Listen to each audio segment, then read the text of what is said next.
Llaqta Pushawan Rimanakuy. El derecho a la libertad de expresión y de pensamiento en todas sus formas está consagrado constitucionalmente. Esta información de manera veraz, oportuna y sin... Opine y diga lo que está haciendo y la verdad. Y la verdad es que se está mejorando la calidad económica de vida del pueblo. Es fantástico escuchar todos los sábados. Sí, nos debería continuar. Kamaypash, Llaqta Pushakpash, Imakunata Rurraskataka, Guyanami Kan. Diálogo con el presidente. Bienvenidos. Muy buenas noches en Shanghái, muy buenos días en Quito. Bienvenidos y bienvenidas todas a este 44 enlace radial para dialogar con el señor presidente de la República del Ecuador. Un saludo a todos los ministros de Estado que nos acompañan aquí en la visita a Shanghái y a todos los ecuatorianos que están presentes en este programa radial. Algunos viven en Shanghái, otros han venido acompañando la visita del señor presidente. Iniciamos, señor presidente, con la rendición de cuentas que usted hace semanalmente a la población del Ecuador. Bien, un inmenso abrazo a todo el Ecuador.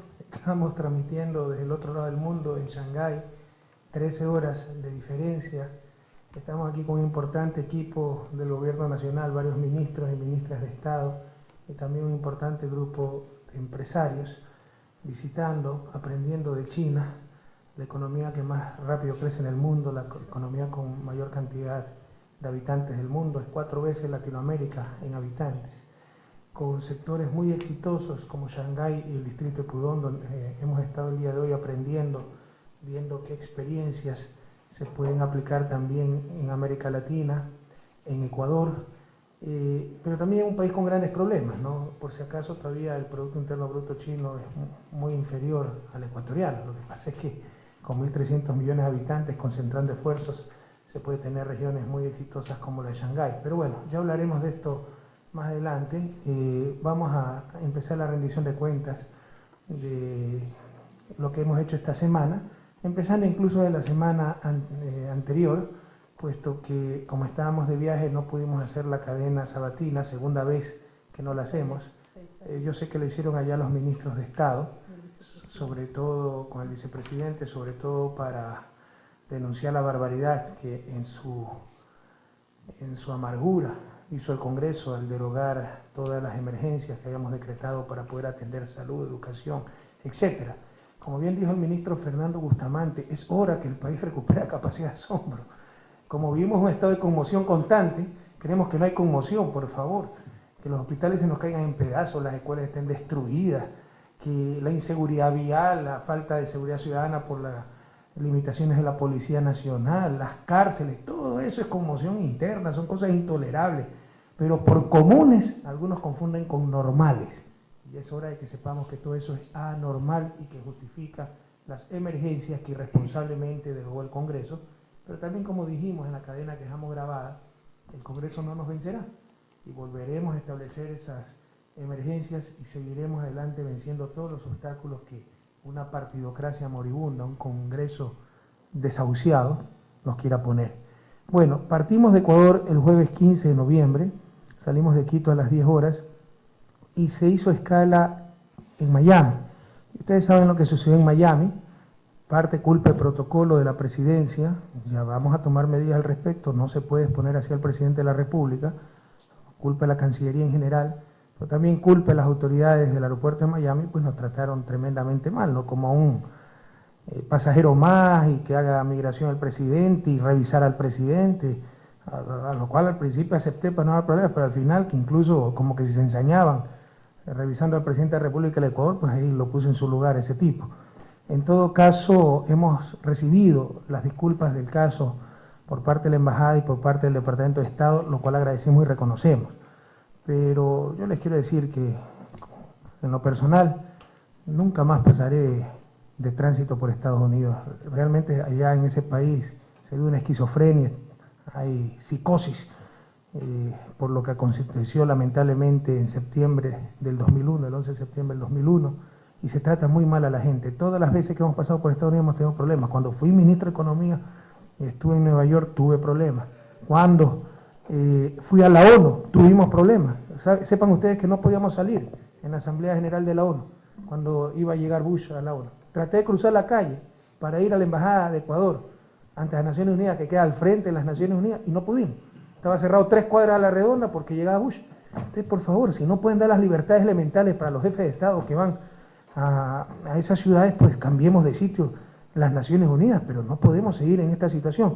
Y por último, por más que no se haya anticipado nuestra visita, lo cual es falla, insisto, el protocolo de la presidencia, este viaje se había planeado hace 7 meses, más o menos, lo cual es culpa de la Cancillería y tomaremos medidas, lo cual es culpa de la Embajada de Ecuador en Estados Unidos, del Consulado de Ecuador en Miami.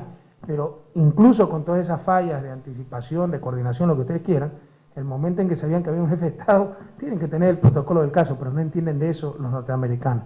Así que les agradecemos las disculpas, las aceptamos, pero en lo personal, yo no vuelvo a pasar de tránsito por los Estados Unidos hasta que no aprendan lo que es civilización, por favor. O sea, no se puede tratar así a un jefe de Estado. Y nos reservamos el derecho a la reciprocidad. Bueno, de ahí fuimos a Frankfurt, donde esperamos cerca de 4 horas para coger el vuelo hacia Riad. Riad es la capital de Arabia Saudita. Para no alargarles el cuento, después de 25 horas ya llegamos a Riad. Esa va a ser otra decisión que vamos a tener que tomar, compañeros, tarde o temprano. Se va a requerir un avión presidencial, sobre todo en el siglo XXI, con tanto encuentro internacional, que es necesario.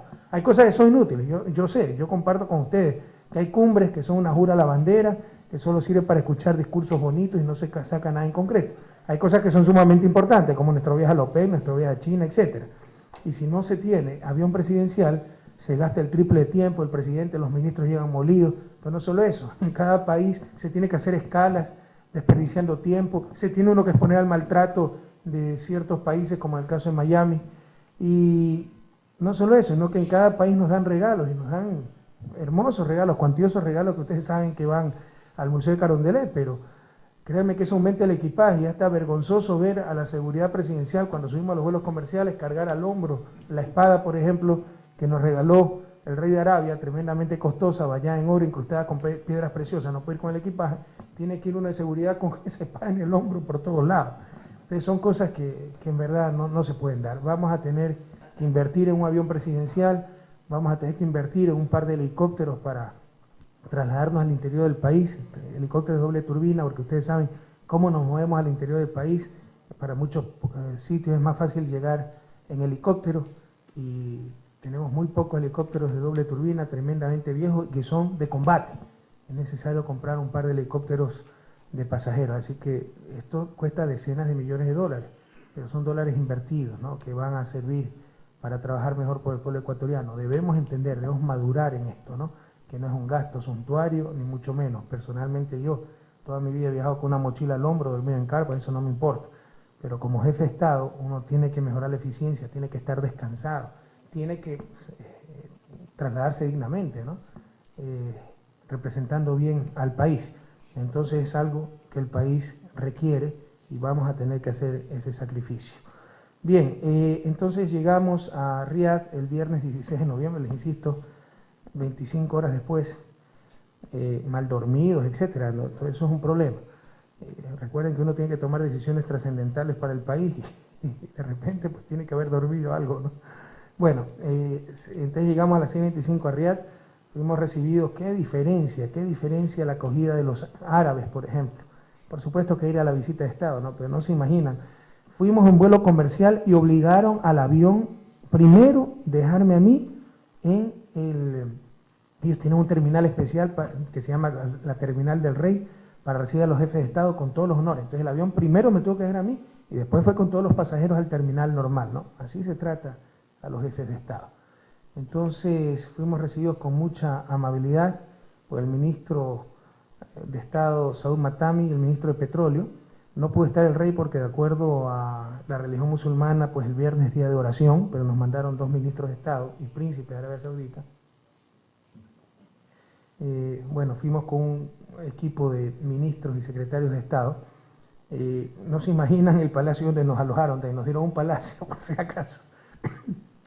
Si han visto los cuentos de hadas, bueno, mejor todavía. Es impresionante, ¿no?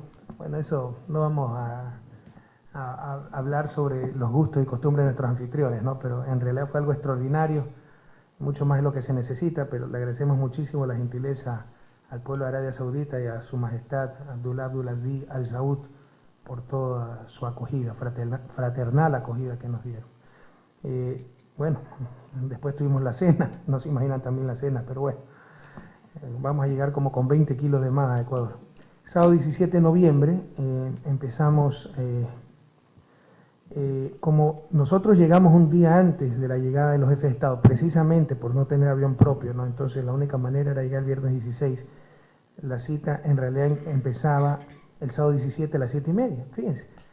Si ustedes quieren, claro que a todo el mundo le gusta turistear, ¿no? Y conocer algo que no se conocía, pero en lo personal, pues prefiero hacerlo con mi familia y cuando no tenga esta gran responsabilidad como jefe de Estado del Ecuador. Pero aquí, por ejemplo, además del viaje, perdimos casi un día en Riad, precisamente porque las conexiones comerciales nos imponían llegar un día antes a la cita. Los demás jefes de Estado, pues si a las 7:30 era la reunión inaugural, llegaban a las 7:30 o muy cerca a aquella hora. Entonces, de mañana, pues, fuimos a recorrer la ciudad antigua, conocer un poco la historia de Riad. Nos trataron extraordinariamente bien. Quiero ratificar nuestro agradecimiento y cariño al pueblo de Arabia Saudita y a su gobierno. Quiero decirles que no tenemos embajada en Arabia Saudita. Esos son otros de los grandes errores que uno no entiende cómo se han cometido. No tenemos embajada en el Medio Oriente.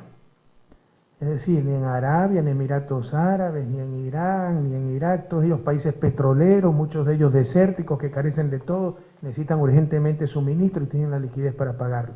Y nosotros no tenemos, ni oficinas comerciales tenemos. Ya estamos diseñando un plan para poner más embajadas. Eso significa destinar más presupuesto, eso significa el tan satanizado gasto corriente, pero que puede ser la mejor inversión. Una buena oficina comercial en Dubái puede darnos muchísimo mercado. Una buena embajada en Riad puede darnos mucho mayor ingreso, ¿verdad? Pero para la ceguera, el fundamentalismo neoliberal, todo eso era malo, no había que invertir en esas cosas y ahí está la desgracia. Ecuador no tiene una vulgar embajada en todo Medio Oriente. Países petroleros, muchos de ellos desérticos que carecen de todo, necesitan comprar. Arabia Saudita compra el 90% de lo que consume. Entonces, está eso en los planes, abrir esa embajada en Riad o en Dubái y abrir oficinas comerciales en Dubái si no se abre la embajada y en Irán. Y también vamos a abrir otra embajada en África, en Sudáfrica, y hay todo un plan de apertura de nuevas embajadas, pero insisto, eso significará aumentar el tan denostado gasto corriente. Pero en este caso es una gran inversión. Bien, el domingo 18 de noviembre, allá se trabaja en Arabia, tuvimos a las 9:30 reunión bilateral con el presidente de Irán. Yo sé que me están sacando como un miembro nuevo del Eje del Mal y no me interesan esas tonterías. Es chistoso, ¿no? La doble moral que hay en esto a nivel internacional, ¿no? Estados Unidos puede negociar y mantener relaciones hasta con sus antiguos enemigos como Vietnam, etcétera, ¿no?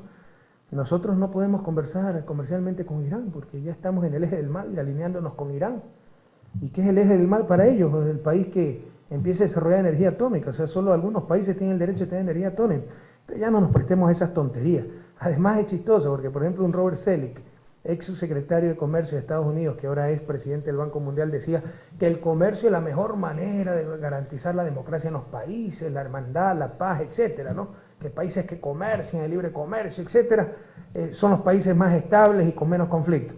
Ahora que queremos comerciar con Irán, nos quieren poner como parte de un eje del mal, ¿verdad? Y dicho sea de paso, en Bogotá hay embajada de Irán. Yo no sé pues si le han dicho a Uribe que es parte del eje del mal. En muchos otros países de América Latina hay embajadas de Irán. Nosotros queremos poner una oficina comercial para empezar a comerciar con Irán, país petrolero de 80 millones de habitantes que tiene necesidad de muchas cosas nuestras. Por ejemplo, Uruguay, como Brasil le dejó de comprar arroz Uruguay, ¿qué hizo Tabaré Vázquez? Venderle todo el arroz uruguayo a Irán, que queda más lejos que nosotros de Irán. Imagínense todo lo que podemos enviarle a Irán. Además hay una gran gana de cooperar, de cooperación por parte de ese país para con el Ecuador. Así que váyanse con sus prejuicios, sus cuentos, sus temores a otros lados. Ecuador no le pedirá permiso absolutamente a nadie para comerciar y mantener relaciones con el país que le dé la gana. Y en este caso vamos a comerciar con Irán porque es un inmenso mercado y podemos tener intercambios de inmenso beneficio mutuo. Luego dimos una rueda de prensa el domingo 18 de noviembre a las 11 de la mañana, en el Centro Macarín, se cerraron las sesiones preparatorias a tercera cumbre de la OPEP. Perdón, aquí hay un pequeño error. A ver, me salté un poquito, perdón. Estábamos el sábado 17 de noviembre, entonces a las 7:30 se inauguró la tercera cumbre de la OPEP en el Centro de Convenciones. Ni les cuento el Centro de Convenciones, ¿no? Una barbaridad. ¿Cuánto es que costó, Julio? Un centro de convenciones totalmente nuevo, pero 10 mil millones de dólares, de es una dólares. barbaridad. No se imaginan qué lujo. Bien, luego pues tuvimos el banquete inicial de inauguración de las sesiones. Y bueno, en esa sesión Ecuador ya fue integrado oficialmente a la OPEP. Este es un paso trascendental para el país. Nunca debimos salir de la OPEP. En la OPEP se nos presentan grandes oportunidades, no solo de coordinación de políticas petroleras. Compartimos información, lo cual es fundamental. Probablemente con el asesoramiento de la OPEP no hubiéramos firmado los contratos espantosos que se firmaron durante los 90 y a inicios del 2000 con determinadas compañías petroleras. Tenemos acceso a crédito, bancos del Medio Oriente que tienen una inmensa liquidez. Bueno, entonces se ha dado un paso trascendental, el país ha vuelto a la OPEP, esto es parte de la nueva política. Y rechazo la vieja política donde se desechó todo lo que significaba capacidad de acción colectiva, ya sea nacional o internacional. Todo lo que era Estado, organización, había que destrozarlo. Era el individualismo, el sálvese quien puede. Y lo mismo a nivel internacional. No había que participar en cónclaves de países, en organismos de países, sobre todo si eran del tercer mundo, ¿verdad? Entonces estamos superando todo aquello y hemos vuelto a la OPEP después de... ¿Cuántos años estuvimos afuera? Desde el 93 estuvimos afuera. Después de 14 años de estar retirados de la OPEP. Bien, entonces le decía que el domingo me había saltado, me equivoqué un poquito, ¿no? El sábado 17 de noviembre, repito, de mañana pues fuimos a visitar algunos lugares históricos de Riad, de noche fue la inauguración de la tercera cumbre de la OPEP, y el domingo 18 de noviembre de mañana tuvimos una reunión bilateral con el presidente de Irán, la rueda de prensa, y a las 2:30 empezó la discusión de la tercera cumbre, el cierre de las sesiones de la tercera cumbre, porque esta cumbre empezó con cancilleres y ministros de minas y petróleo de los diferentes países. Bueno, ahí intervenimos, presentamos nuestras posturas, algunas propuestas. Básicamente Ecuador presentó 3 propuestas. Primero, que las transacciones de petróleo se hagan con dólares, perdón, con moneda dura y no con dólar. Ustedes saben que el dólar se está devaluando, está perdiendo valor frente a otras monedas. ¿Eso qué significa? Que estamos traspasando riqueza a esos países con monedas más fuertes. Por ejemplo, si nuestra reserva vale 1.000 millones de dólares y era $1, $1, ahora que $1 solo vale 70 centavos de euro, nuestras reservas valen 700 euros, 700 millones de euros. Es decir, para obtener lo mismo de los países de la zona euro, tenemos que dar más petróleo nuestro y le transferimos riqueza a los países de la zona euro. ¿Por qué tenemos que hacer esto? Entonces propusimos, y esto va a ser discutido en la próxima sesión de la OPEP que se va a llevar en diciembre con los ministros de Minas y Petróleo, propusimos que las transacciones se hagan en moneda dura o una canasta de moneda. Quiere decirle que en esto me juego la vida. Esto significa miles de millones de dólares que pierden ciertos países y ciertos sectores. Muchos dicen que por esto, ya, esto fue uno de los motivos del ataque a Irak y la persecución a Saddam Hussein, porque Saddam Hussein proponía aquello, que las transacciones de petróleo no se hagan en dólares. Esto significa un cambio en las relaciones internacionales, en las relaciones de poder tremendamente grande. Así que en esto uno hasta se juega la vida. La segunda propuesta que presentamos fue hacer el banco de la OPEP, es decir, poner fondos los países de la OPEP para financiarnos y financiar a los países más pobres. Y la tercera propuesta fue una propuesta bastante innovadora. Ya le están proponiendo algunos académicos para nivel de universidades, fundaciones, etcétera, que es que la OPEP sirva como el gran árbitro para cuidar el medio ambiente a nivel mundial. Tiene la capacidad para hacerlo. Después del fracaso del protocolo de Kioto, recuerden que el protocolo de Kioto quiso crear un mercado. Hay países que consumen medio ambiente, hay países que generan medio ambiente puro, los países que consumen compensen, compren derechos a los países que generan medio ambiente. Es una técnica de mercado. pero no entienden que el mercado funciona cuando hay equilibrios de fuerza y cuando hay una autoridad que haga cumplir esos principios, ¿no? Cuando hay desequilibrio de fuerzas, cuando los países que contaminan son los dueños del mundo, los países que generan medio ambiente son los débiles del mundo, y cuando no hay nadie, no hay institución a nivel mundial que pueda hacer cumplir el acuerdo, sencillamente eso no va a funcionar. Y el protocolo de Kioto no funcionó. Entonces, ¿cuál es una alternativa? Una alternativa fuera del mercado. Un grupo de países con poder de mercado en un área tan importante como el petróleo, que es lo que se llama una demanda inelástica. O sea, se necesita petróleo independientemente de si esté barato, caro, etcétera. Pueden poner un impuesto a sus ventas de petróleo que sanciona a los países más contaminadores. En verdad va a sancionar a todos los compradores de petróleo, países ricos y países pobres, pero luego retribuya ese impuesto y en general mucho mayores compensaciones a los países pobres, que son los que más sufren de cambio climático. Entonces esa es la propuesta, que se ponga un impuesto a las ventas de petróleo que primero financie la investigación del cambio climático, los efectos de combustibles fósiles en el calentamiento global, etcétera, y segundo, compensa a los países más pobres, que son las principales víctimas de ese cambio climático.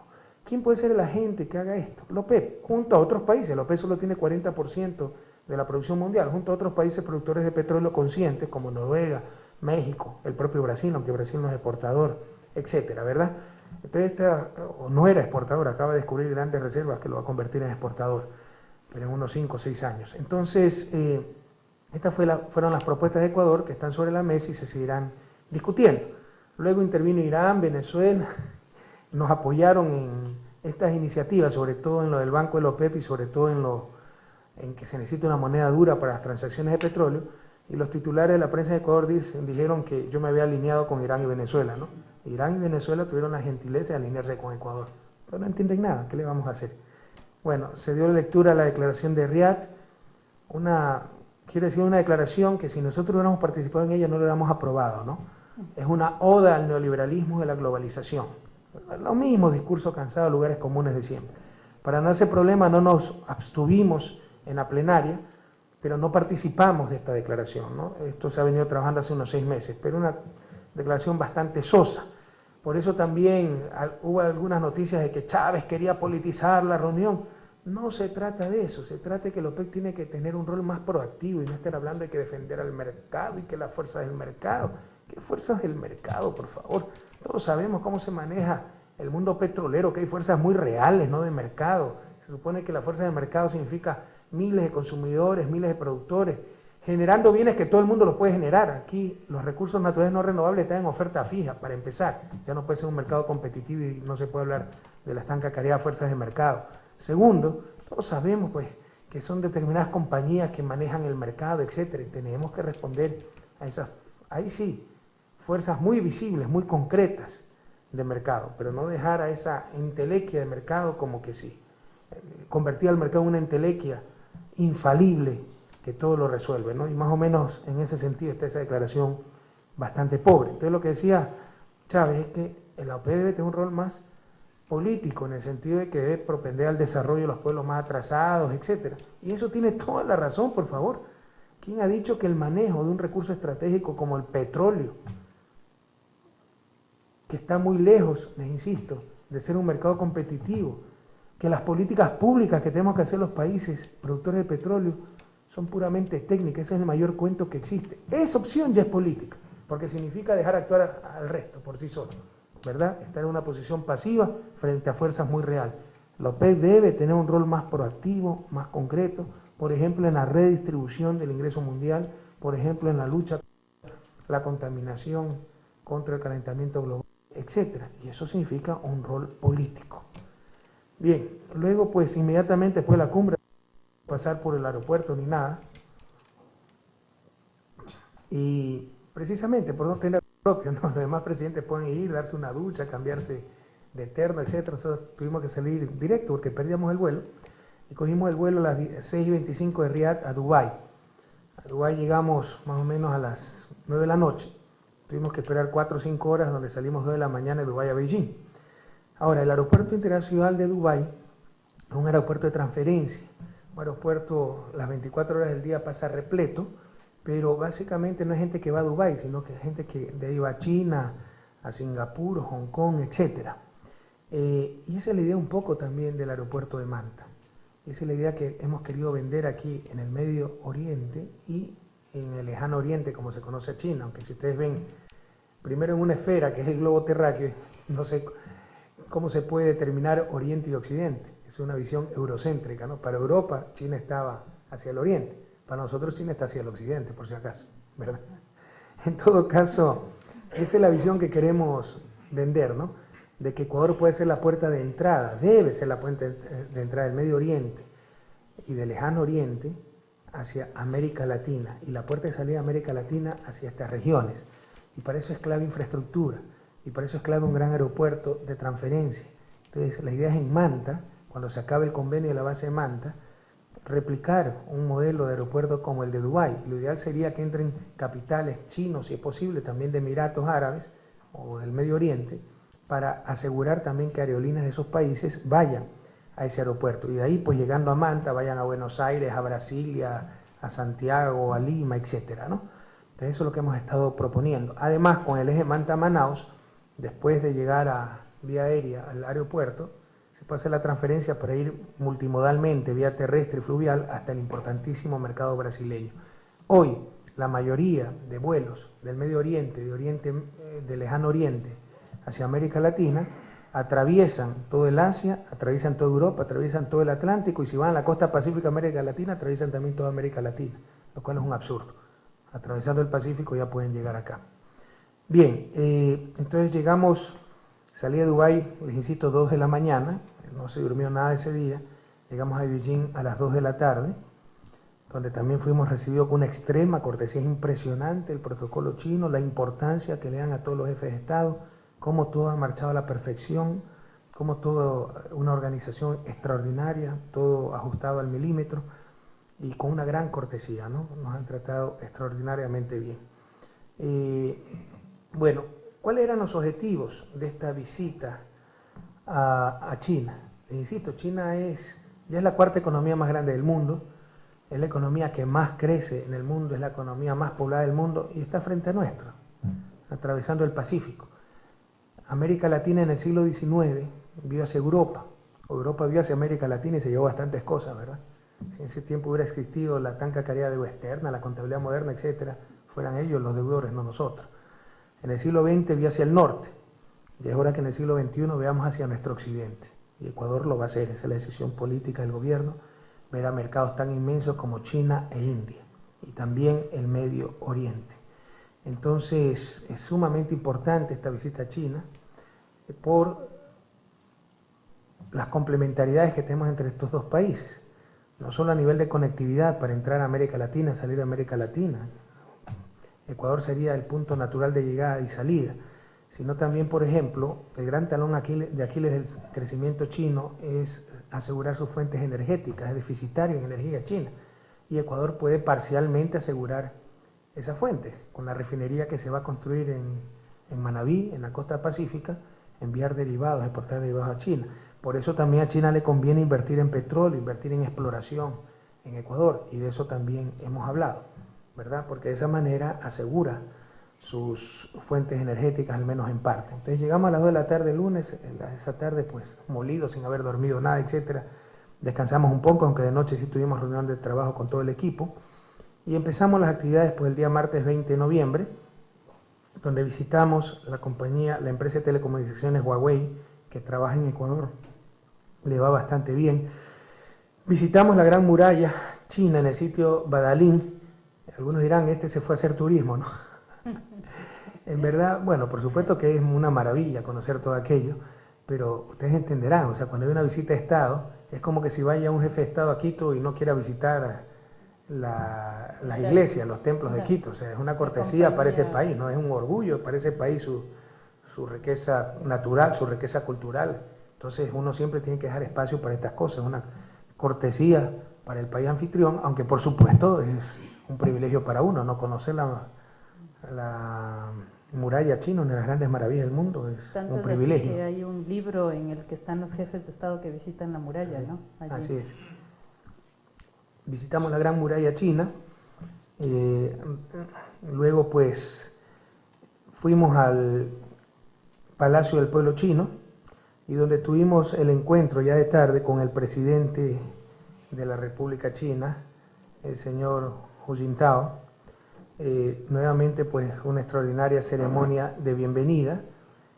Nos pudimos reunir, tener una entrevista muy importante con el presidente de la República, Hu Jintao, y luego tuvimos la suscripción de 14 convenios que son una jura a la bandera si no se le da seguimiento. Entonces, que entienda la Cancillería de Ecuador, los tiempos cambiaron. Yo no vengo acá a firmar convenios, a tomarme la foto. Cada convenio que se firmó va a tener su seguimiento y tendrá que dar los frutos del caso. En todo caso, muy interesante la conversación con Hu Jintao. Después comimos, no se imaginan, la comida china es espectacular, ¿no? Es riquísimo. Y pudimos conversar más largamente y más informalmente, y sumamente interesante, ¿no? Algunos conceptos chinos, por ejemplo, lograr una sociedad modestamente acomodada. Ellos no es que quieren la opulencia, no es como algunos piensan que hoy andaban en bicicleta, mañana en Hyundai y quieren llegar a andar en Mercedes. No, tienen muy claro los chinos que generalizar el modelo de desarrollo occidental, ese modelo hiperconsumista, no es sostenible. Si 1.300 chinos vivieran como los neoyorquinos, explota el planeta, pues es imposible. No hay recursos para sostener esa cantidad de consumo. Entonces, su objetivo es sencillamente llegar a una sociedad que le llaman modestamente acomodada. Y no solo eso, saben que todavía le falta mucho por recorrer. El presidente Hu Jintao me decía, en 100 años China habrá logrado su desarrollo. Ellos tienen otra perspectiva del tiempo. Recuerden que son una cultura milenaria que ya hace 4.000 años tenían civilización, ¿no? Que en Xi'an se dio una de las primeras civilizaciones de la humanidad. Entonces, también conversamos muchas cosas, ¿no? Ver el pragmatismo de los chinos, o sea, su socialismo de acuerdo a la realidad china, no de acuerdo a catecismos marxistas, no de acuerdo a lo que le dice el Fondo Monetario, de acuerdo a su realidad. Es decir, lo importante es que el gato case ratones sin importar mucho el color del gato, por supuesto manteniendo ciertos principios importantes. Y también uno se da cuenta del simplismo con que se analizan las cosas en Ecuador y por ciertos analistas, y hay gente que les encanta llevar a dar conferencias, ¿no? Montaner, ¿cómo se llama el otro? El hijo de Vargas Llosa, que si no fuera hijo de Vargas Llosa no lo conocen ni en la tienda del barrio. Alvarito, que es bien invitado, ¿no? Les encanta llevarlos a dar conferencias ahí. Los compañeros acá del presidente de la Corpe, ¿cómo es lo de la Cámara de Comercio y todo eso? Y que el modelo chino y el éxito chino, y creen que aquí se ha hecho la apertura y sálvese quien pueda. No entienden que es un sistema de una rígida planificación central. Entonces, todo está extremadamente planificado y esas aperturas a los mercados son tremendamente controladas y utilizan perfectamente las fuerzas de mercado, pero la orientación la da el Estado chino. Es decir, el mercado da la energía, esa iniciativa, ese aumento de competitividad, esa eficiencia. La dirección, hacia dónde quieren ir, lo da la planificación central. Y no entienden que para llegar a este punto, China se preparó 30 años, con las mejores universidades, elevando el capital humano, etcétera. No creo que los empresarios que nos han acompañado, que están asintiendo en este momento y son empresarios, se han dado cuenta, ¿no?, de que las cosas no son tan sencillas. Y que tratar de replicar modelos simplistamente es la fórmula del desastre. Eso tantas veces ya le ha pasado a América Latina, ¿no? No entender los complejos que han sido los procesos, sino decir, esto están haciendo ahora, hagamos lo mismo ahora. Ese es otro error garrafal en desarrollo. Hacer lo que hacen ahora ciertos países sin darse cuenta todo lo que hicieron para llegar a ese punto. Ahora Estados Unidos pregona el libre comercio por todos lados, pero sepan ustedes que Estados Unidos es uno de los países más proteccionistas del mundo, en la historia. Sepan ustedes que el proteccionismo moderno empezó en Estados Unidos con Alexander Hamilton. Pero algunos despistados, no, en Estados Unidos dice libre comercio, ellos son ricos con libre comercio, vamos al libre comercio. Pero no es que porque practicaron el libre comercio son ricos, porque son ricos quieren practicar el libre comercio, porque saben que van a ganar con el libre comercio. Pero primero preparémonos para llegar a esos niveles y a tomar esas políticas, ¿verdad? Entonces, bueno, el miércoles 21 de noviembre fuimos a la sede del Instituto de Cooperación Económico-Comercial, donde había un encuentro con empresarios chinos. Ahí hubo la intervención del presidente Corpey, que nos acompaña, intervención de la ministra de Turismo del Ecuador, y también hubo una presentación del presidente de la República diciéndole que los inversionistas son bienvenidos a nuestro país, que no creemos en falacias, ni en mitos, ni en Papá Noel, ni en Blancanieves y los 7 enanitos, ¿no? Estos cuentos de que la inversión extranjera es necesaria, incluso necesaria y suficiente para el desarrollo, no es cierto. O sea, inversión extranjera es básicamente ahorro externo para financiar inversión nacional. El país tiene ahorro nacional, su gran desafío es movilizarlo eficientemente en la inversión, pero eso de ninguna manera significa que no queremos inversión extranjera. No, lo que no creemos y no queremos es arrodillarnos y hipotecar el país para ver si nos dan una limosna a los inversionistas extranjeros. Pero bienvenidos a esos inversionistas extranjeros que creen en el país. Creemos, como les dije a estos inversionistas y a estos empresarios, que la inversión extranjera no va a los países que se portan bien con el Fondo Monetario, que tienen bajo riesgo país. Por si acaso sigue bajando el riesgo país para el Ecuador, a lo cual atenta contra mi prestigio. Tendremos que hacer algo para revertir aquello. En todo caso, todo eso es culpa del ministro de Finanzas. Me cae simpático a la burocracia internacional. Bueno, en todo caso, China ni siquiera tiene riesgo país. Ustedes sí saben eso. Como no tiene bonos a nivel internacional, el riesgo país se mide por cuánto rinden los bonos de un país, porque eso implica el riesgo que tiene un país, en principio, en teoría. Como China no tiene bonos en el mercado internacional, no tiene medición de riesgo país, es el país del tercer mundo que más recibe inversión extranjera. Entonces, la cuestión está en otro lado. ¿A dónde va esa inversión extranjera? A países como China, donde hay políticas claras, gobiernos honestos y proyectos rentables. Bueno, Ecuador siempre ha tenido proyectos rentables. Muy pocas veces hemos tenido gobiernos honestos, hoy lo tienen. Y muy pocas veces o casi nunca hemos tenido políticas claras, hoy las tienen. Estamos seguros que la verdadera inversión extranjera vendrá al Ecuador. Ese fue el mensaje que se les dio a esos inversionistas. Luego fuimos a la Biblioteca de la Capital, donde se inauguró la muestra del arte contemporáneo ecuatoriano en Beijing, donde están exponiendo algunos artistas nuevos ecuatorianos y algunos antiguos bastante conocidos como Marcelo Aguirre. Luego fuimos a visitar otra maravilla de China, que es la ciudad prohibida, donde vivía el emperador, ¿no? Ustedes saben que China fue un imperio con varias dinastías hasta 1911, me parece, donde la revolución nacionalista sacó a los emperadores. Todavía no la revolución comunista, fue la nacionalista. Después vino la revolución comunista. Bueno, yo no sé cómo no siguió la revolución antes, porque si vieran la maravilla que es eso y que no, la gente, el pueblo no podía entrar ahí, era solo para el emperador, que tenía una esposa y de acuerdo a la ley podía tener hasta 14 concubinas, ¿no? Entonces, y todas las instalaciones, aposentos tremendamente lujosos y bellísimos, ¿no? Con el exquisito gusto chino. Entonces fue una maravilla visitar la ciudad prohibida. Y se había comido algo muy importante, la agenda oficial, tanto por el lado del protocolo chino cuanto por el lado del protocolo ecuatoriano, que era la visita al mausoleo de Mao Zedong. Mao Zedong pues está embalsamado, se lo puede ver, ¿no?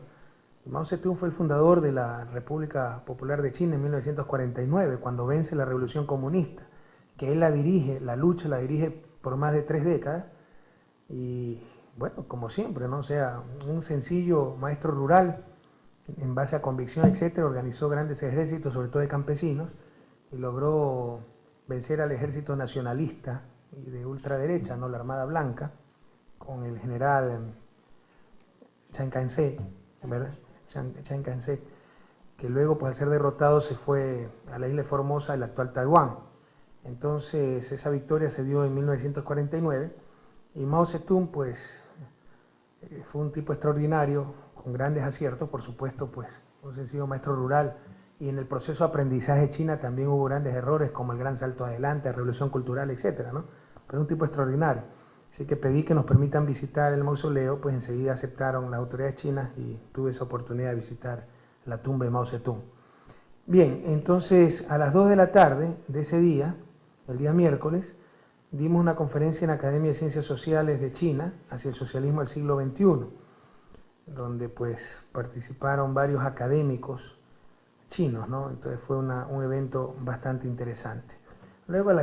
Luego de ahí fuimos a visitar el mausoleo de Mao Zedong y a las 5 tuvimos la entrevista con el señor Wu Bangui, presidente de la Asamblea Popular China y número 2 del Comité Permanente del Partido Comunista.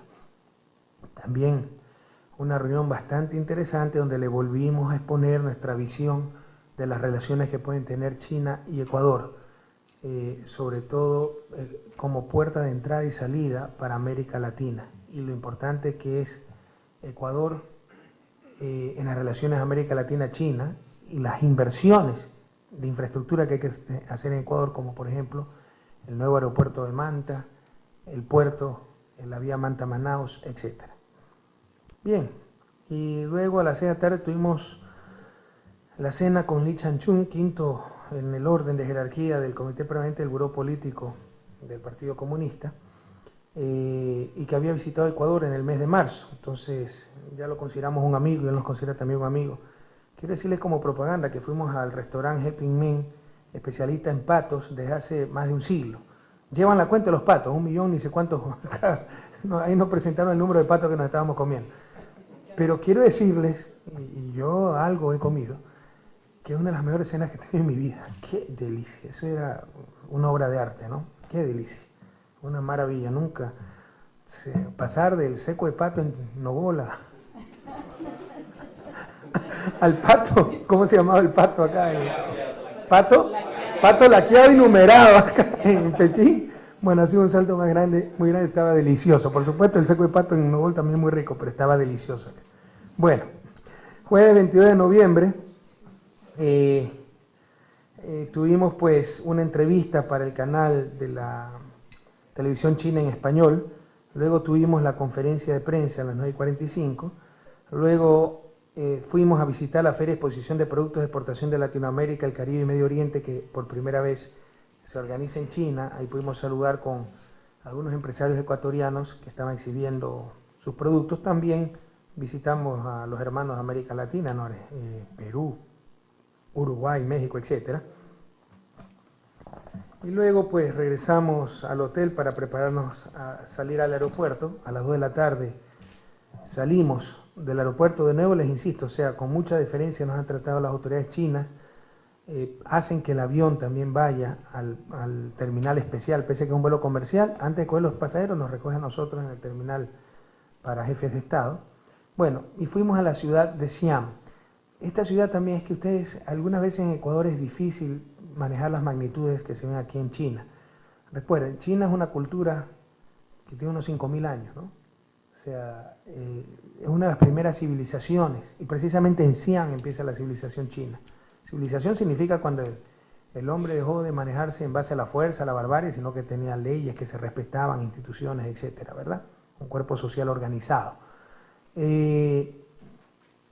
Xi'an, que probablemente ustedes nunca han escuchado, tiene 7 millones de habitantes, bueno, la mitad, más de la mitad de los habitantes de todo el Ecuador.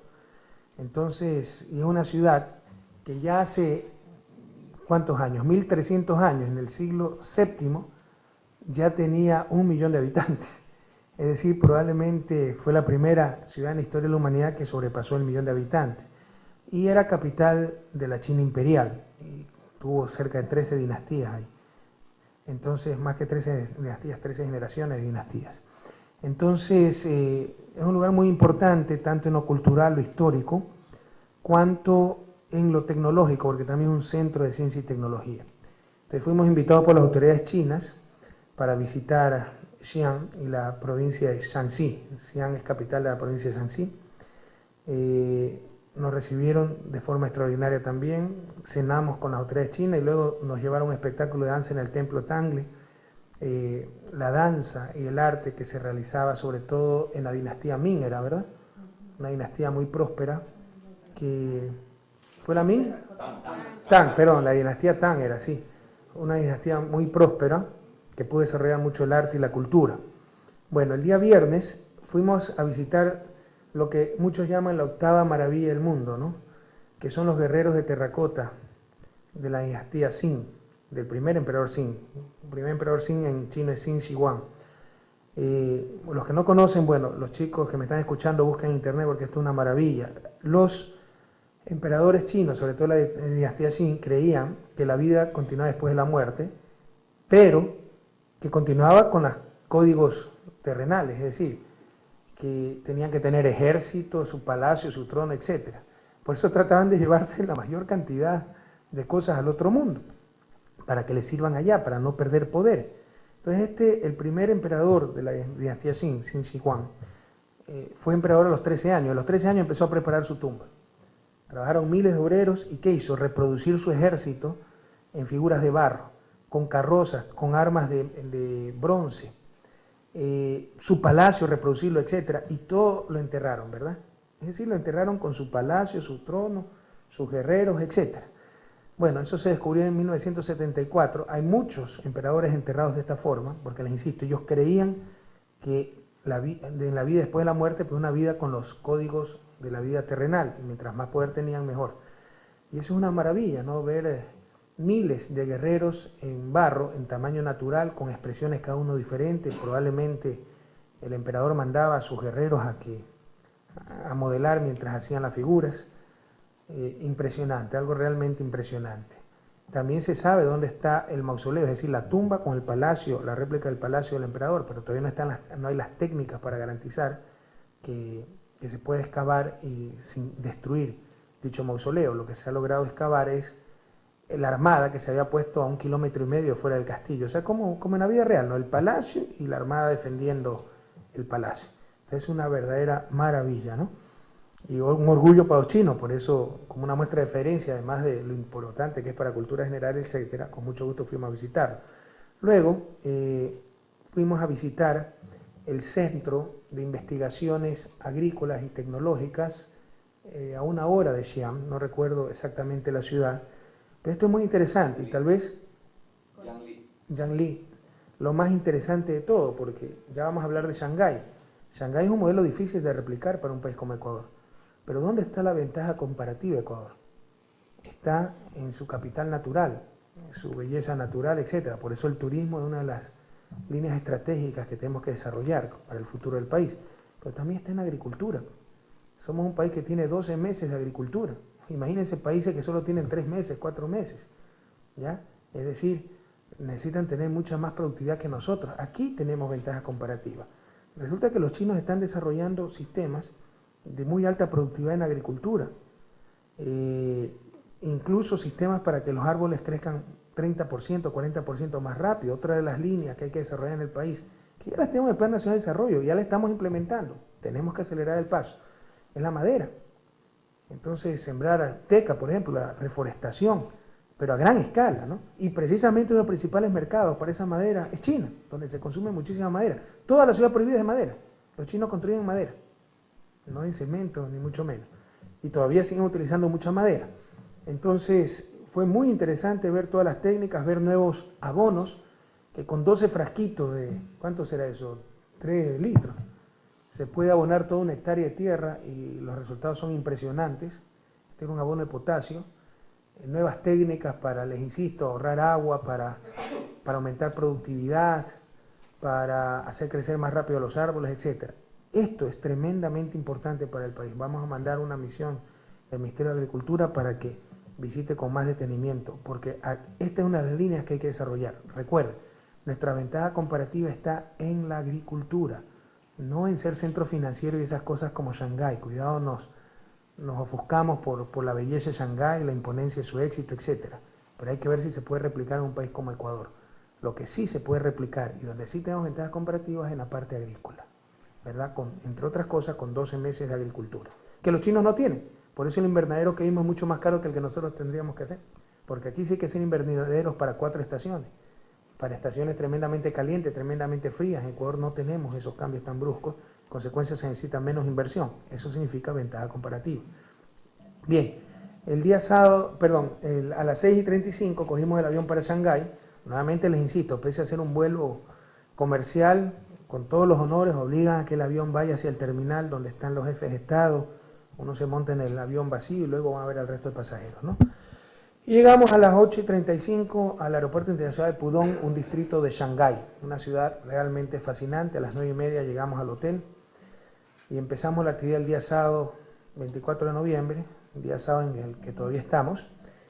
A primera hora fuimos a visitar la torre de televisión, la Perla Oriental, que era el edificio más alto de Asia. Ya están construyendo un edificio más alto, el World Trade Center, Financial World Center, y también orgullo de la ciudad, ¿no? Entonces, y de ahí se puede ver toda la expansión que ha tenido Shanghái en apenas 17 años. La apertura en Shanghái empezó en 1990 y antes esto era una ciudad sin edificios. Todo esto es nuevo y vieran la cantidad de rascacielos que tiene, es la Manhattan del Asia, ¿no?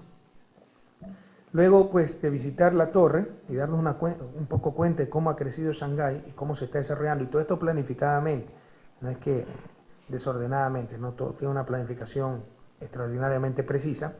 Fuimos al Centro de Exhibición de Planificación Urbana de Shanghái, donde nos explicaron precisamente la forma de planificar, nos explicaron lo que va a ser Shanghái hasta el 2020, tienen todo perfectamente detallado, ¿no?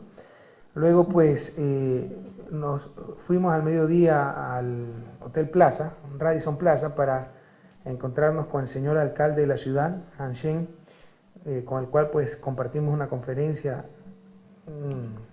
una charla, ¿no? Una entrevista, explicándonos, pues, cómo se había logrado ese éxito de Shanghái. No hay fórmula. Yo digo, a ver, al director de la TV de Shanghái, que nos dirigió en el tour en el edificio, en la torre de TV, también le pregunté, ¿cuál es el factor fundamental para el éxito de Shanghái? ¿Sabe lo que me respondió? Recursos humanos. Pero en general son varias políticas. Ya, es un conjunto de políticas. Si quieren, he aprendido algo más aquí, ya les voy a decir cuál es mi conclusión de esto, pero, o sea, que no son cosas simples, es un conjunto de cosas, ¿no? Eso ya lo sabía, o sea, ¿cuál es ese conjunto de cosas? Ya les voy a decir mi conclusión al respecto.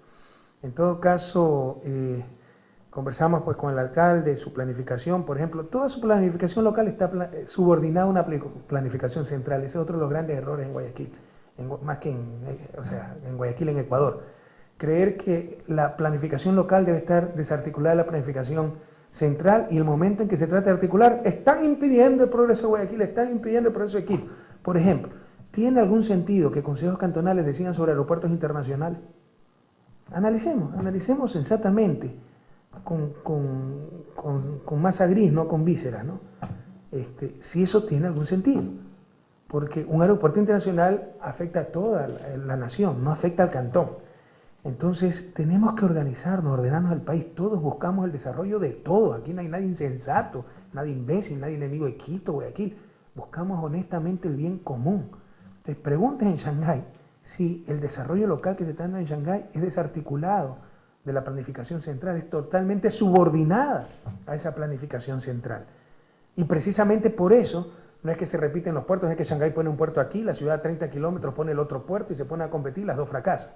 Todo está coordinado, planificado. Eso es algo que debemos aprender en Ecuador. Luego fuimos al Buró de la Administración de la Exposición Universal Shanghái 2010, extraordinaria va a ser esa exposición, ya Ecuador está inscrito, no hemos mandado a nuestro representante, tenemos que mandárselo, pero se va a gastar más de 5.000 millones de dólares en preparar esa feria internacional en el 2010. Luego, pues, también almorzamos con el señor alcalde, ¿no? Un extraordinario banquete que nos dio, riquísimo. Luego fuimos al Buró de Administración de la Exposición Universal Shanghái 2010. Luego fuimos precisamente a la administración de la nueva zona de Pudong. Es decir, para que nos expliquen, Pudong es un distrito de Shanghái. Es como que si tuviéramos, Guayaquil y Durán, y que sean la misma ciudad como era antes, ¿verdad? Separadas por el río. Aquí están separados por el río Hampú, pero son las dos la misma ciudad, ¿no? El río Hampú cruza Shanghái. Del un lado está una parte de Shanghái, del otro lado está lo que se llama el distrito de Pudong, que ha sido el de más rápido crecimiento y fue una zona económica especial, precisamente para que tenga ese crecimiento. Y hoy ustedes ven, y es Manhattan eso, ¿no? En 15 años, porque hace 17 años empezó la apertura y la reforma, pero hasta que se planificó, etcétera, hace 15 años empezó a desarrollarse el sector, ¿no? Y es una maravilla. Y le preguntamos al director de esta zona, de la zona especial, ¿cuál era la clave del éxito? Tampoco me pudo decir un simple factor, pero al menos lo resumió en 3. Planificación, ¿ya? Una adecuada planificación, o sea, el mercado da la energía, nadie puede negar al mercado, es una realidad económica, pero esa competencia, esa iniciativa, etcétera, eso da eficiencia, busca mejor asignación de recursos, pero la dirección hacia dónde queremos ir, lo tiene que dar la sociedad, a través de su representante institucionalizado, que es el Estado, y el Estado a su vez a través de una adecuada planificación. Eso es lo que faltó en el país, y se destrozó aún más en los 90, ¿no? Con esta deserción del Estado, como lo llama Rodrigo Borges, el Estado desertor. Y los gobiernos locales, yo no les echo la culpa en eso, o sea, ante un Estado central que colapsaba, trataron de hacer lo posible por salvar los trastes y cada uno arranchar los recursos que podían, o sea, agarra lo que pueda para desarrollar sus propios municipios. Pero entiendan, por favor, que esto se acabó, esa decadencia se acabó el 15 de enero, que ya hay de nuevo un gobierno que está reconstruyendo un Estado central necesario para todos y para todas, y que una adecuada planificación, que el desarrollo local debe estar articulado a esa planificación central y a ese desarrollo nacional, y que eso nos hace bien a todos. Entonces, entendamos que debemos coordinar acciones. Si seguimos con ese modelo, entre comillas, de desarrollo, el sálvese quien pueda, y que Guayaquil construye un puerto y el otro construye otro puerto, y que Guayaquil construye un aeropuerto y el otro aeropuerto, vamos a quebrar todo. Es un desperdicio total de recursos, por favor. Entonces, cuando se le preguntó, les insisto, ¿cuáles son los factores para el éxito? Planificación, adecuada planificación. El mercado pone la fuerza, la orientación la pone la planificación, ¿verdad? Y planificación local articulada a planificación nacional, y viceversa, ¿no? La planificación central articulada a las necesidades locales también. Apoyo a lo social promueve el crecimiento e incluso precede el crecimiento económico. Lo que se hizo en América Latina con la reforma de apertura en los 90 es destrozar todo lo que era planificación y considerar lo social tan solo como limosna, ¿no? Cuando era parte esencial del crecimiento. Y tercero, una eficiente administración pública, honesta, que promueva infraestructura, etcétera, con adecuadas políticas de incentivos tributarios, que también faltó en América Latina, ¿no? Gobiernos corruptos, ineficientes, diseños tributarios terribles. Todo lo tratamos de copiar y todo lo hicimos mal. La zona franca, vayan a ver cómo le funciona aquí en Shanghái, vayan a ver cómo funciona en Ecuador, pues ha sido un atraco. Y de nuevo utilizo la palabra atraco, porque eso ha sido otra feria de la alegría, ¿no? En lugar de promover exportación, han promovido importación a la zona franca. Sepan que han importado como 10 veces más de lo que han exportado. Increíble. Y lo que ha servido es para eludir impuestos. Entonces, ahí están las claves del éxito. No es que el bobo aperturismo, los simplismos de hagamos lo que ellos están haciendo ahora. Se trata de una planificación muy rígida, muy disciplinada. Se trata de un apoyo sistemático, como esencia del modelo, no como algo marginal a él de lo social.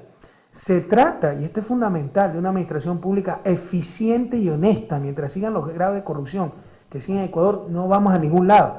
Y solucionar ese problema de corrupción pasa por solucionar el problema de la administración de justicia. Mientras tengamos una justicia tan ineficiente, no vamos a ningún lado. Entonces, bueno, aquí mi conclusión, porque aquí ya estamos grabando esta cadena, ¿no? ¿Qué es lo que hemos aprendido? Yo siempre repetía a mis alumnos que el desarrollo se basaba en tres patas, ¿verdad? Educación, o sea, básicamente talento humano.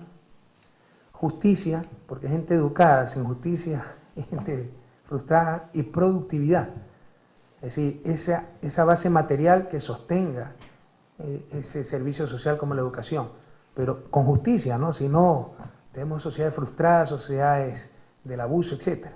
Bueno, creo que voy a tener que añadir una cuarta pata a ese banco para el desarrollo, después de mi visita a China, una cuarta pata en la que se asienta el banco que sostiene el desarrollo, ¿no? Además de educación, desarrollar recursos humanos, además de justicia, además de productividad, planificación, que sin planificación no vamos para ningún lado. Podemos tener mucha energía dando vueltas en el mismo sitio y gastando energías por gusto. Si quieren, esa es la conclusión que he sacado en este viaje, ¿no? Educación, talento humano, justicia, productividad y planificación. Ecuador ha venido a realizar varios acuerdos comerciales, nos acompañan algunos ministros también aquí, está por ejemplo el ministro Galo Chiriboga de Minas y Petróleos, está el ministro Héctor Villagrán de Transporte, el ministro Mauricio Dávalos, coordinador de la producción, el ministro Fausto Ortiz, ministro de Finanzas, está con nosotros el canciller encargado Rafael Paredes, dos subsecretarios también. Saludamos a nuestra canciller que todavía no puede incorporarse en estos viajes y damos paso, presidente, a José Álvarez Díaz. Él es periodista de la agencia EFE. Yo quiero además agradecer muchísimo la cobertura que tanto la agencia EFE como la agencia china de noticias ha dado a nuestro viaje. Como es de conocimiento público, los medios de comunicación ecuatorianos no han podido acompañarnos inusualmente al viaje por precisamente los costos altos que representa el venir en aerolíneas comerciales. y por lo tanto hemos tenido la cobertura total de algunas agencias amigas, como es la Agencia Española de Noticias, Agencia F. Y entonces le dejo con José Álvarez, quien vive aquí en Shanghái durante los últimos 3 años, para que le plantee algunas preguntas. Bueno, pues hola, presidente, muchas gracias por invitarme a participar aquí y a poder hacer unas cuantas preguntas. Me gustaría saber, para empezar, ahora que nos ha explicado lo que ha aprendido con este viaje, ¿no?, de la experiencia china, cómo este aprendizaje, ¿no?, cómo va a influir a partir de ahora en la planificación, en la política de Ecuador y sobre todo de cara a la Asamblea Nacional Constituyente que se celebrará en unos días. Bueno, gracias, José. Yo soy un estudioso del desarrollo, o sea, lo que he hecho es sintetizar lo que más o menos ya conocíamos, ¿no? Tratar de empaquetarlo, si tú quieres, lo cual siempre es importante, pero las nociones estaban ahí.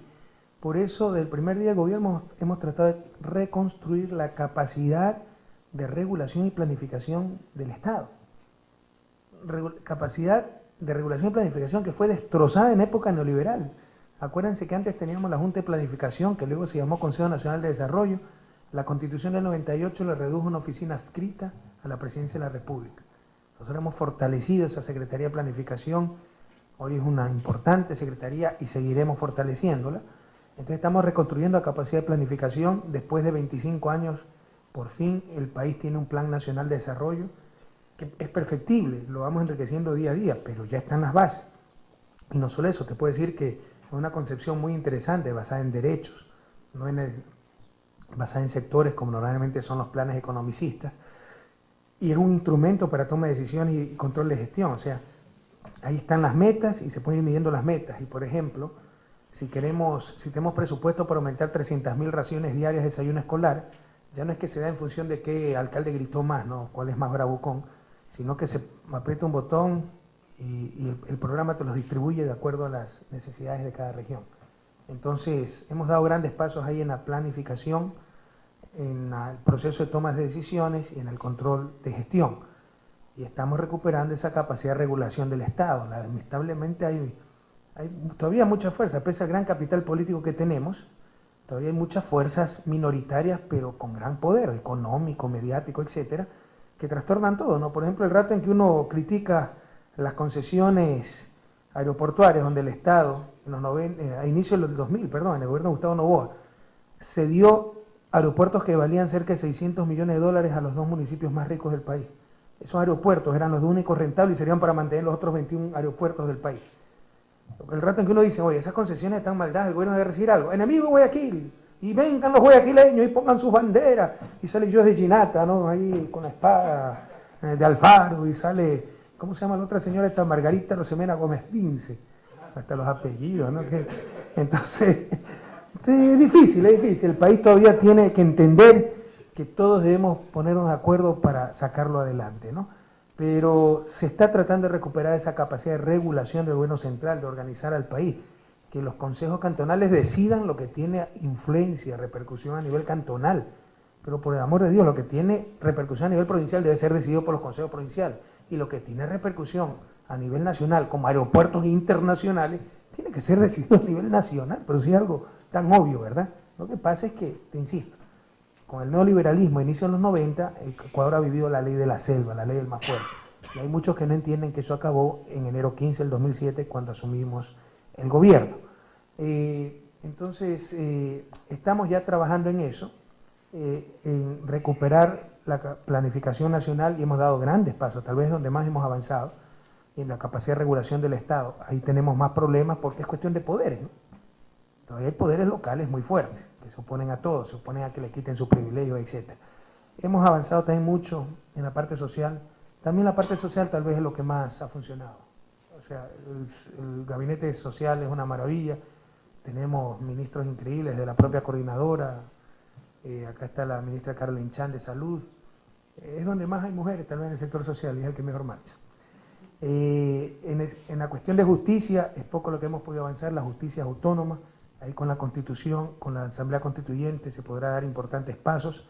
Hemos dicho que estamos dispuestos a apoyar en todo al sistema de justicia, pero como es autónomo, y ya pues hay muchos ministros jueces que son mayorcitos, para ellos trabajar hasta las 5:30 ya es apresurarse, ¿no? Entonces, o sea, si salen a las 5, si trabajan media hora más ya es demasiado.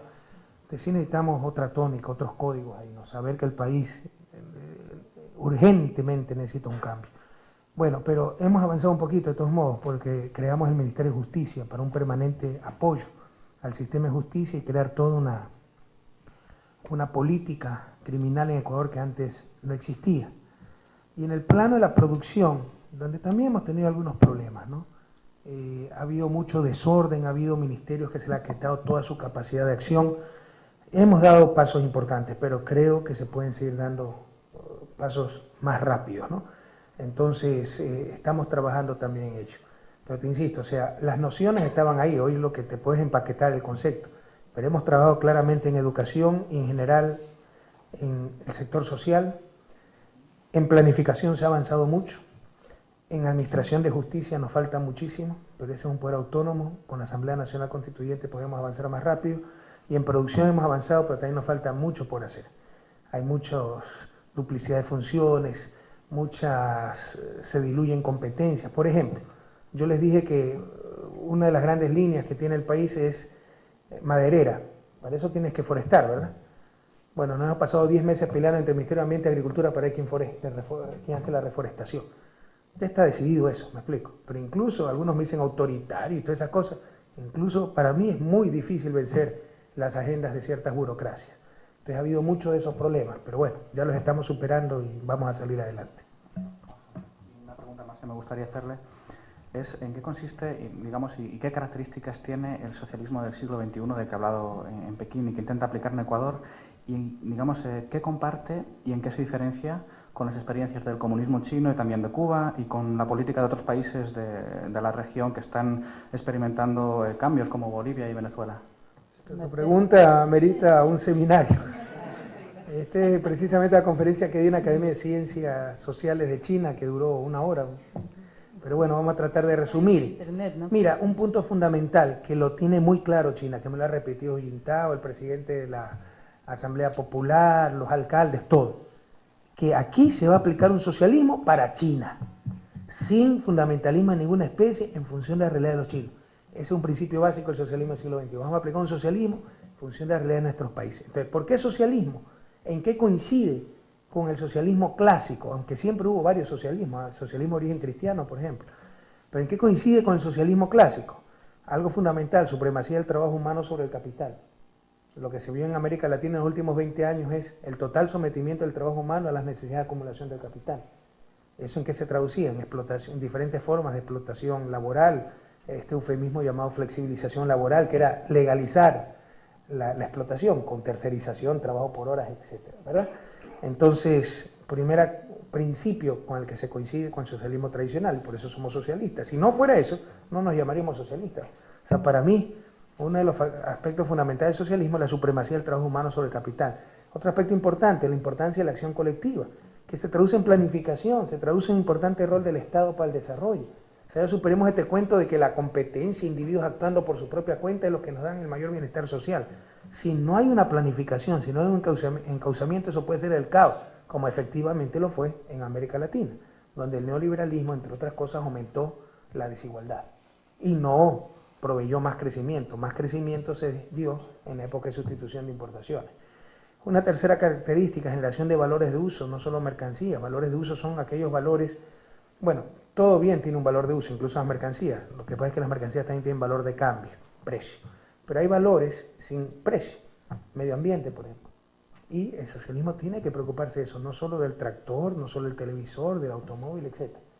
Sino de esos valores de uso. Por eso, entre otras cosas, el socialismo del siglo XXI es profundamente comprometido con el medio ambiente, sin llegar a los fundamentalismos torpes, ¿no?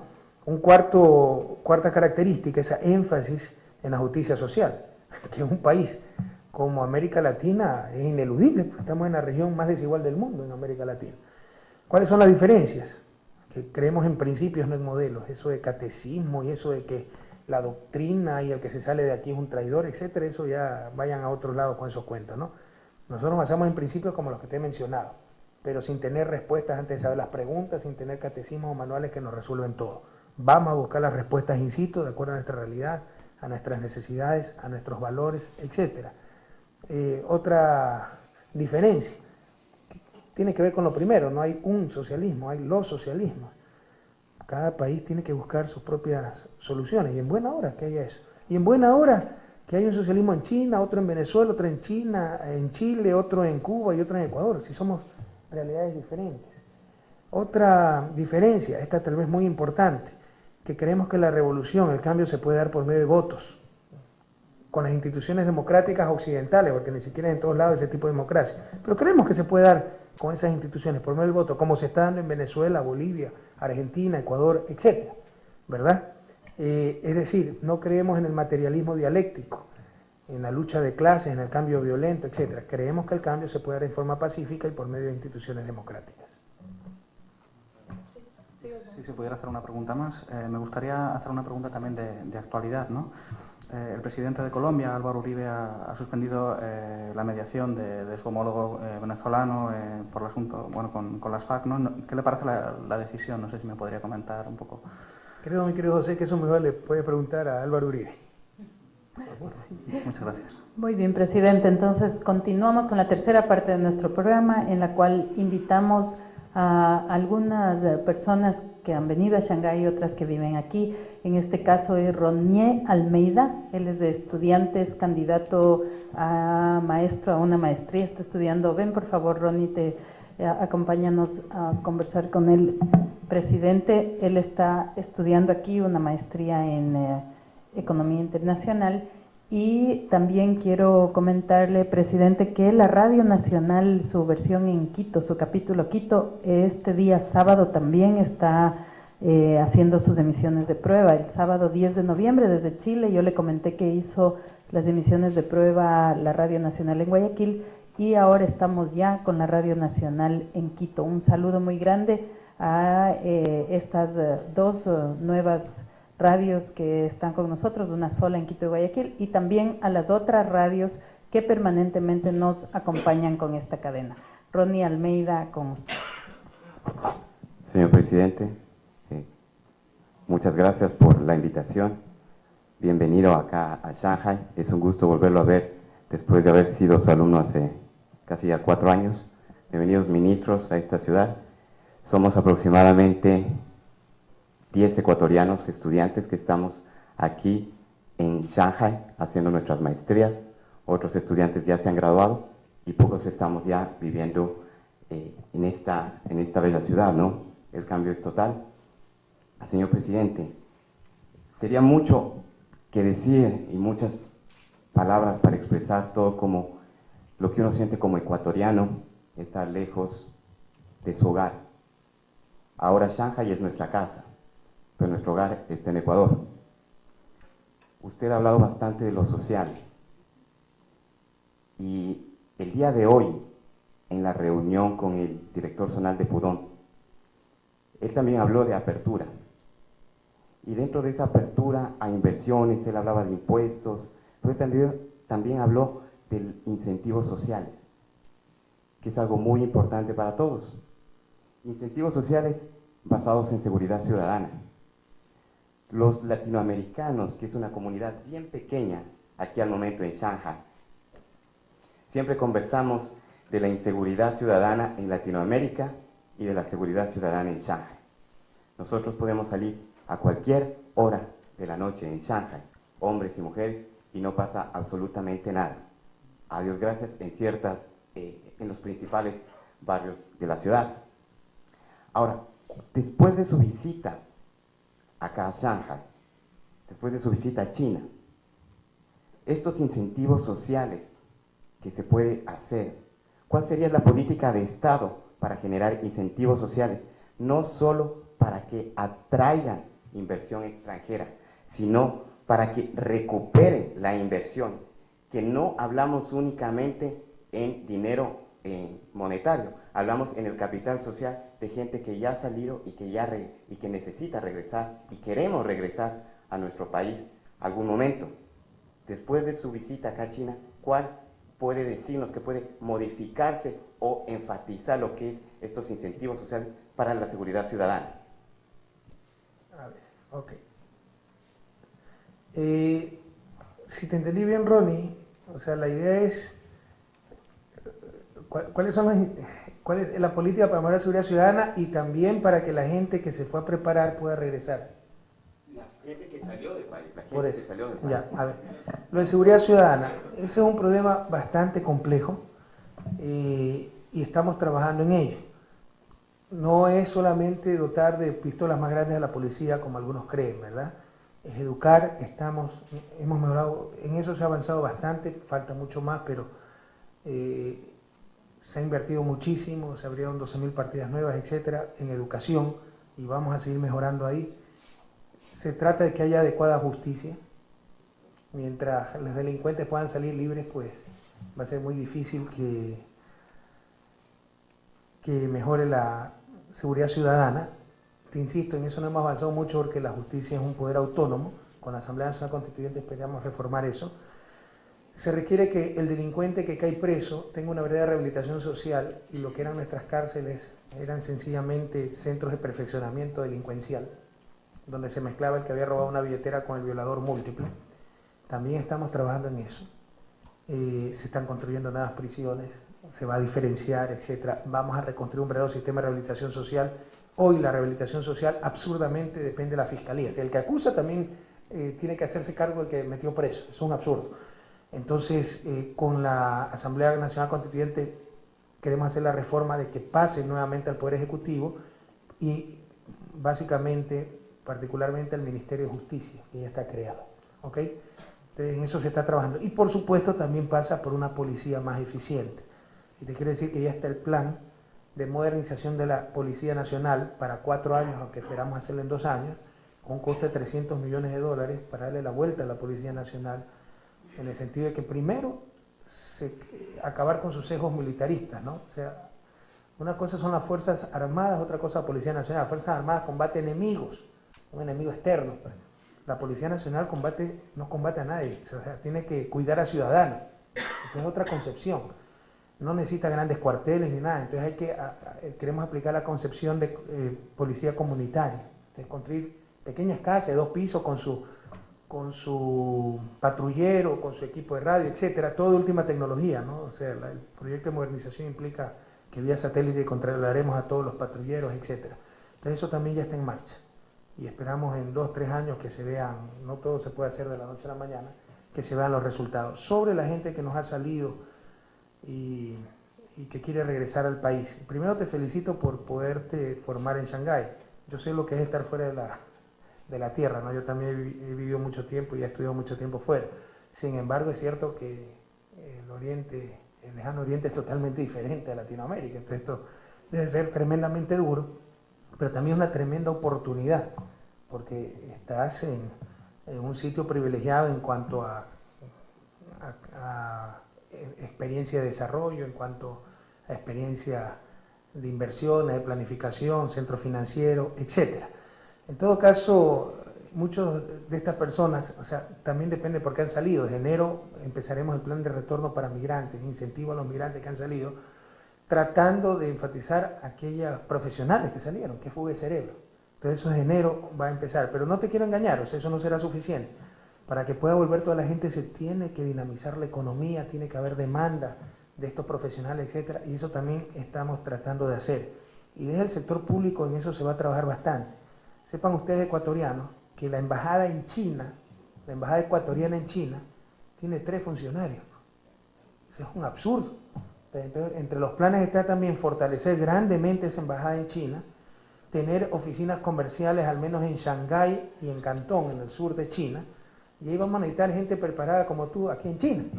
Entonces, ese sí va a ser una importante colaboración para casos como el tuyo, pero te insisto, no te quiero engañar. O sea, masivamente los cerebros que han salido del país, la gente que se ha formado también en el exterior, regresarán al país cuando tengamos una economía verdaderamente dinámica que esté contratando esa clase profesional. Este año no nos va a ir mal económicamente, pese a que recibimos un Ecuador destrozado. Esperamos que el próximo año nos vaya aún mejor, que empiece a reactivarse la economía, a haber nuevas inversiones y que se tenga que contratar a todos los ecuatorianos tan bien preparados que tenemos. Pero en tu caso, la gente de Shanghái yo creo que nos va a ayudar muchísimo, porque Ecuador, te insisto, la decisión política del gobierno es mirar hacia nuestro occidente, que es China. Un mercado inmenso y vamos a necesitar la mayor cantidad de profesionales expertos en China. ¿Okay? Muchísimas gracias, Ronier, y muchísima suerte en tus estudios. Le invitamos ahora a Pedro Vincent Bowen. Él es editorialista de los diarios El Mercurio, decano de la prensa manabita, el diario Manabita de Libre Pensamiento. Bienvenido, Pedro. Estamos con el presidente. Gracias, buenas tardes, señor presidente y mis amigos con los que comparto este viaje interesantísimo. Tú lo has dicho, Julia, estoy representando a 2 medios de difusión colectiva de Ecuador, lo cual significa que sí están representada la prensa ecuatoriana en este evento. Pero usted vino como empresario, pues. Una con lámpara, Los que me conocen saben que la única empresa que tengo es mi familia. Solamente soy periodista nada más. 45 años de ejercicio profesional y todavía estamos por acá dando guerra. Señor presidente, yo quiero aprovechar esa extraordinaria capacidad imaginativa que usted tiene para ubicarlo en el tiempo. Yo quiero ubicarlo en el año 2030 y ya le voy a decir por qué. Hemos asistido hoy a lo que es una planificación para el año 2020. Si los chinos se preparan para el 2020, nosotros debemos prepararnos para el 2030, que cumplimos 200 años de república, señor presidente. Apelo a su capacidad imaginativa para que nos diga cómo visualiza usted el Ecuador del año 2030 y sobre todo quiero agradecerle que en 2 ocasiones en esta importante rueda de prensa usted ha mencionado a las herramientas más importantes para el desarrollo actual que tiene el Ecuador, que son los puertos de Manta y el aeropuerto de Manta vinculados a Manaos a través de la vía intermodal. Gracias. Gracias, don Pedro, y bienvenido, ¿no? Vea, estamos planificando, y nosotros también estamos planificando para el 2020. Hemos completado el Plan Nacional de Desarrollo en el periodo de gobierno, de 2007 al 2010, pero estamos ampliando ese horizonte al 2020. Y quiero decirle que no estamos mal en eso, o sea, incluso estamos siendo reconocidos por otros países de América Latina que quieren la metodología que hemos utilizado para ellos también levantar sus planes nacionales. Por ejemplo, para el 2009 hay algunas metas como analfabetismo cero en Ecuador, 0 presos sin sentencia, etc. Yo quisiera en el 2030, ya es más difícil, mientras más lejano el horizonte de planificación, más difícil planificar, predecir lo que se va a pasar, peor por un economista. Usted sabe que le dicen que un economista es ese tipo que se pasa los 6 primeros meses del año haciendo predicciones y los 6 últimos meses explicando por qué no se cumplieron, ¿no? En todo caso, ¿qué es lo que quisiera? Más que qué es lo que preveo, qué es lo que quisiera para el 2030.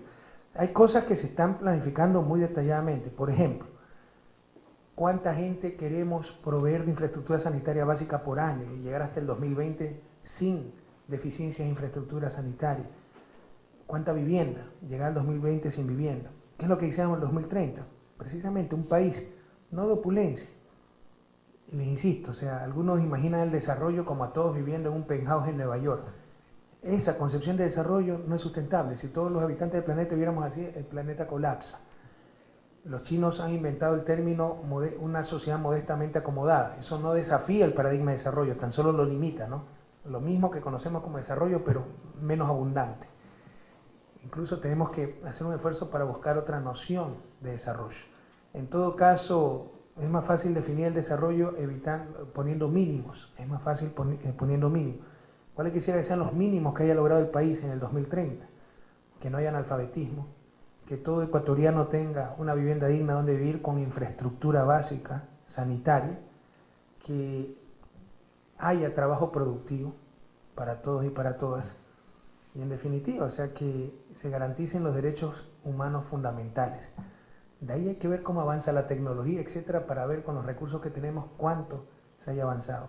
Pero quisiéramos ver un país donde se hayan satisfecho esas necesidades básicas elementales en un marco de justicia y equidad. Y tenemos ahora con nosotros a Ita Vera, le vamos a invitar también a que dialogue con el señor presidente. Yo quería corregir que no mencioné a la ministra Caroline Chan, quien precisamente aquí ha concretado el financiamiento para la construcción del Hospital del Puyo, que es una obra muy importante. El Hospital del Puyo contará con 100 camas, tendrá una cobertura de atención de 75,000 pacientes, habitantes de Pastaza, y reemplazará al actual hospital de 25 camas que está ya colapsado. Además, las autoridades chinas han querido quedarse con la ministra Chan aquí en la China, ya que ella, sus padres, sus ancestros son de por aquí. Bueno, estamos en este momento con Ita Vera, de la Corporación de Desarrollo de los Ríos. Muy buenas noches, señor presidente, señores ministros, señores y señoras. Vengo representando al Comité de Desarrollo Territorial, que está conformado por 9 provincias. Una de las más antiguas es Acudir, la más joven, de Ríos, a la que dignamente represento. Señor presidente, nuestras asociaciones están conformadas entre el sector público, privado, universidades, municipalidades y, en el caso de nosotros, la prefectura, que tenemos el apoyo directo. Por eso mi tema va enmarcado entre la asociación del sector público y privado, que como gobierno, ¿cómo piensa apoyar el proceso de desarrollo económico desarrollo económico local en cada una de las provincias? Periodista, usted también me hace una pregunta para todo un seminario. El Plan Nacional de Desarrollo está en la página web de la Presidencia, ¿no? Pero yo le hago una pregunta. Ustedes han planificado mucho a nivel local, y lo felicito. Y Los Ríos, cuidado, es de las provincias que mejor planificación tiene. Y le pregunto, ¿en base a qué planificación nacional? Estamos hablando de un desarrollo local en cada una de las provincias. ¿En base a qué planificación nacional? O sea, ¿cómo saben qué ejes viales van a tener, qué puertos, qué aeropuertos? En este caso, como mi corporación está representada la parte de producción. Lo que pasa es que lo que le quiero hacer notar, mire la gran falencia que hemos tenido, y lo entiendo, o sea, colapsó el Estado central y cada quien empezó a buscar cómo arreglárselas, ¿verdad? Pero eso es un error, o sea, no es un error lo que han hecho, está muy bien. El error ha sido no tener una planificación nacional donde articular esas planificaciones locales, y ya es necesario empezar a hacerlo. En todo caso, usted me dice qué vamos a hacer para desarrollar cada cantón, etcétera. A nivel de gobierno central tenemos que poner las grandes líneas, por ejemplo en vialidad. Es necesario que cada quien haga lo que tiene que hacer. El gobierno central tiene que ocuparse de los grandes ejes viales. Que tenemos que hacerlo, lo vamos a hacer, y tenemos que hacerlo extraordinariamente bien.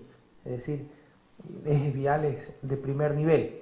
Y ya cada provincia con esos ejes viales, ahí sí el Consejo Provincial puede hacer los ejes secundarios, terciarios, los caminos vecinales, que es lo que les corresponde, ¿verdad? Tenemos como país, como gobierno, que tener visiones estratégicas. Por ejemplo, ¿qué tiene que producir Los Ríos? Los Ríos es tal vez una de las tierras más fértiles del mundo, pero hay que saber qué producir, ¿verdad? Entonces, ¿cómo se planifica eso? En base a qué, por ejemplo, un mercado como China necesita, y si tenemos acceso a ese mercado.